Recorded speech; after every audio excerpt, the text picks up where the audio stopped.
afternoon. Can you all hear me? All right, cool. Thanks for the wonderful introduction. Um, as it was said before, I work at the Low Museum. We are an art space of sorts, but not just art. When we started, wanted to make sure that art is a very elusive, kind of exclusive, elitist, institutional kind of world. There's lots of barriers for people to get into things, and because of those barriers, we end up not talking about a lot of things, because you only talk about what a painter is painting, and some painters may not be painting about everything. Today, I'm here to talk to you about something that a lot of people can get into, and a lot of people have been getting into, especially over the past couple of years. When I was invited to participate in this conference, they told me that the theme was why, discover why, and immediately I thought of Generation Y. This is our generation, my generation, a lot of the people in this crowd, people born from the mid-'80s to the early 2000s. And so we are supposed to be talking about why. So I started with all of the other questions first, naturally, because I'm the contrary, the person who looks in the opposite direction, like the video was telling us about people who are forward thinkers, the innovators. So who is us, the Generation Y? I put myself in that category, so I'll talk about we. What do we do? Well, we're on the internet constantly. We're on our phones, we're looking at screens, we're watching our TiVo, Netflix, whatever. What, when? All the time. Like, people are texting in here right now as we speak, as I speak. Who, what, when, where, everywhere. We do it on the internet, we do it on Twitter, we do it on Facebook, we do it on Tumblr. And why? Well, that's the thing that's a little bit harder to pinpoint. Why do we do it? We do it to communicate, we do it because it's fun, we do it because everybody else is doing it, and all of those are really nice and sexy reasons to do things, but there's a much more important reason to why we do. Why do we communicate constantly on the internet? Why do we connect with people that are all the way across the world?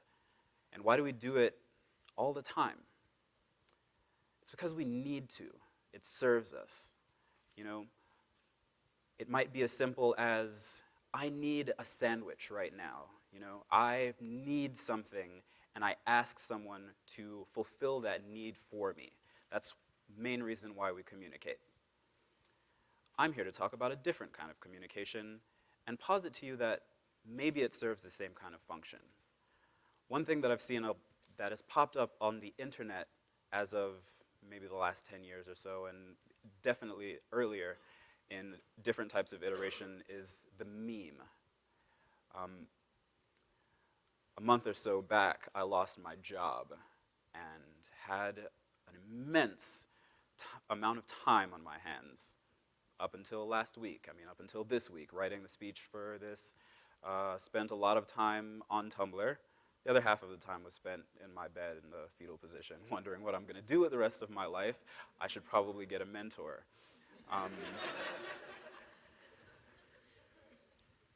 The other half of that time that was spent reading through a lot of these experiences that people have from the internet is not from scholarly journals that are, I read Psychology Today, but it's not where I get a lot of my information about what's going on with people of my generation.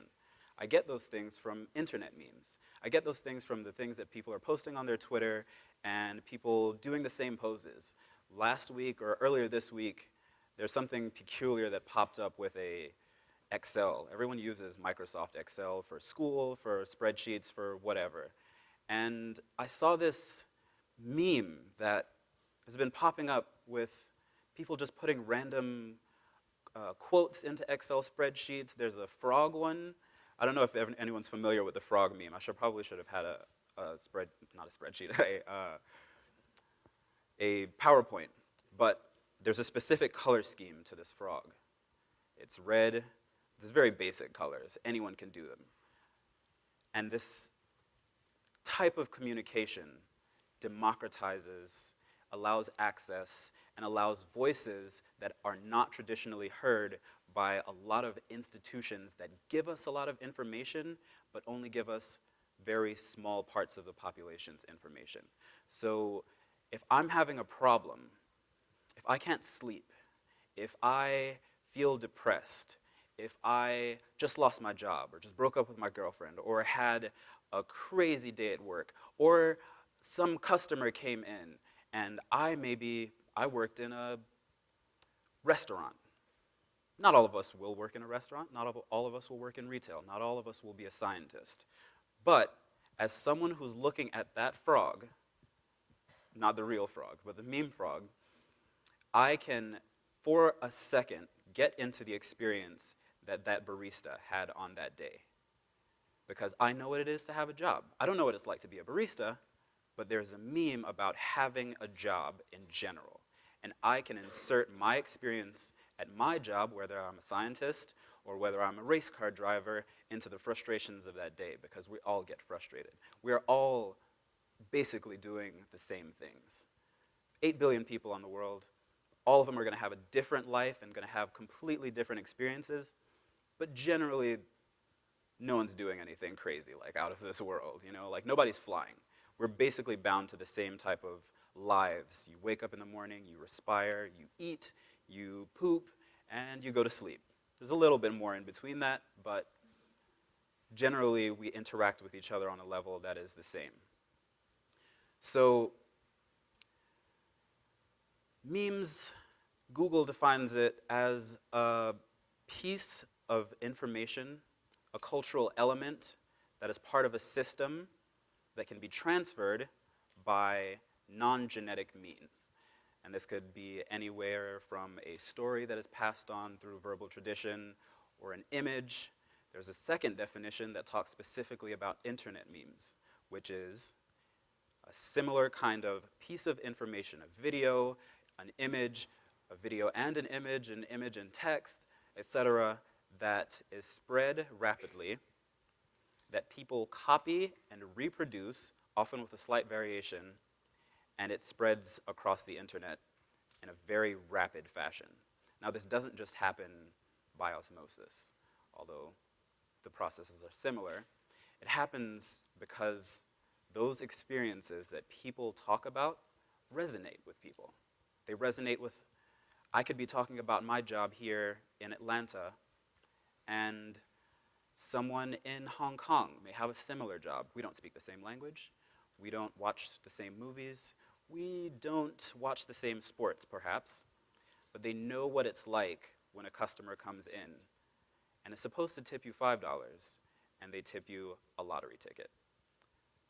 That's something that a lot of people can understand and have a very codified access point to. The video that we just watched talks about why. Why do you do what you do? And how do you get someone to believe in what you believe in? Well, it's not difficult to get someone to believe in what you believe in if you're doing the same thing that they are doing. And a lot of times we, as artists, from an artist background, are taught, don't do anything that anyone else has done before. Don't do anything that you see somebody else doing. If you have a painting and you're painting this frog, and you see some other artist painting a frog, destroy your frog. Go paint something else. I'm here to say, maybe keep painting that frog. Paint another frog. Paint 300 other frogs. And if you see someone painting a lion, jump on that bandwagon. Paint a lion as well. Why? Not necessarily just paint a lion because you see someone painting a lion, but if that lion resonates with you, then don't wait, don't be hesitant, don't shy away from doing something because somebody else is doing it. Now, we all want to be innovators. As we saw from the video, that's a very small part of the population. And it's a great part of the population. We need those people. But something interesting has happened over the past 10, 15 years in internet history where we have a large amount of information that is being produced not by a small group of people, but by everyone. You can go online, you can look up a hashtag for say masculinity, which is the next show that we are doing, and you can find not an essay that's written by someone who studied books and books on masculinity, but you can get, instead of a 900-page essay by one person, you can get 9 million half-tweet essays by 1,000 different people. Now someone might say, yes, we need that professor. We need the person who is going to study and going to spend all of their time reading books and codifying that information into one perspective. That is very valuable. I'm not telling anyone to stop reading books. That would be silly. Read all of the books. Maybe not all of the books. But at the same time, realize that the structure of how we gain information is changing. A lot of people say about books, you know, like, we're constantly stuck in our Twitters. So like, Twitter has changed the way that we think. Our attention spans are shorter. That, you know, this is going to be the end of the intellectual era. We look at all of these memes on the internet and everyone's just kind of doing silly things for no reason. It's not for no reason. Because when I go online and I look at this frog, this owl that is talking about something that I went through in that day, I know that somebody else went through that thing. So it helps me. It's a aggregate mentor, if you will. There's like 9 million mentors. There are 9 million other people that are saying, you have this thing that happened to you today, and we are here to help. We all have the same heart. We have that same limbic brain. We have the same desires and emotions, that we're not all going to be Harvard professors. We're not all going to go to Georgia Tech. I went to State. It's not a bad thing. We need to be able to instinctively understand that everyone else is going through the same hard, soul-crushing life that we are going through, and somehow they wake up every day. Somehow, when I see a person walking down the street, I can understand that they probably have, not probably, but definitely, have just as much time spent on this earth and stories to share with me that I can go and find on the internet by searching something as unique as a hashtag. So where does this come in? Everyone's been talking about the structure of the speeches when I'm trying to figure out how to actually put together what I was saying today. And one of the things that was an imperative was to leave people with something. You know, tell your friends about frogs. Go make a movie. I would say make a meme. It's an easy thing to do. I would encourage everyone to do it. I would say go and study the memes. Go and find out the things that resonate with you, but more so, since we are at an academy, it is our job as people who are the future, who are the innovators, to study these small bits of information. The Smithsonian, someone told me today, is actively archiving all of the tweets, just like all of the tweets, which is crazy to me. But they're doing a very important job, because a lot of times when you're writing that 900-page essay or your thesis, you feel like this work is so important. I don't want to make a joke in the middle of my thesis because I'm supposed to be serious. I'm presenting this to a board. I have to defend this. I have to wake up. I have to not sleep. I have to get my coffee. I have to go to class. And I have to do all of these things so that you will take me seriously. If I'm posting a tweet, I don't really care about you taking me seriously, because it's just Twitter. If I'm on Tumblr posting something about my cat, I don't really care about you taking it seriously, it's just my cat. The thing is, people's everyday lives are serious. And we won't know what it is to be a person unless we take the everyday life seriously. Memes, small bits of information are the easiest way to do that. Books are intimidating, to me personally. As someone who went to school and didn't read too many books, I was definitely a slacker and a hooligan in the same way. it's hard for some people, not everyone, probably not most of the people in this room, to get into these large, intimidating bits of information. It's a lot easier for people to get in at a small access point, and memes create those small access points. So you look at one frog, and you say, oh, wow, that's peculiar. And then you look at another one, and then you look at another one, and you start to recognize a pattern. And then that frog devolves into an Excel spreadsheet, but you still recognize the colors because they are the same colors.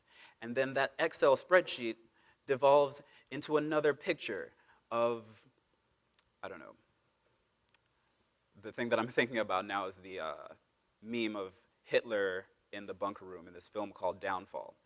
And there's a specific scene where everything's going wrong. The film is about Hitler's last days and he's dying, and it's a crazy movie. But this probably 6 or 7 minute scene has been overdubbed to include everything from the NBA Finals to what's happening on whatever VH1 love show was on at the time, to frustrations about the war in Iraq, to frustrations about just the war on drugs. And if I go online and I started looking for the film Downfall, or if I started looking about the war in Iraq, or if I started looking about the NBA Finals, I'm now at an access point where I started looking at one thing, and now I have information from 17 other topics that I would not even have thought to look up. Now I know what you're thinking. This just sounds like being distracted. It totally is. I'm distracted constantly.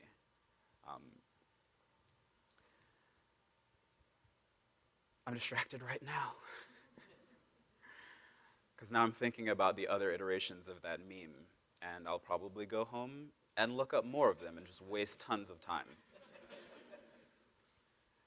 The other thing that I will do after I'm done with that is write.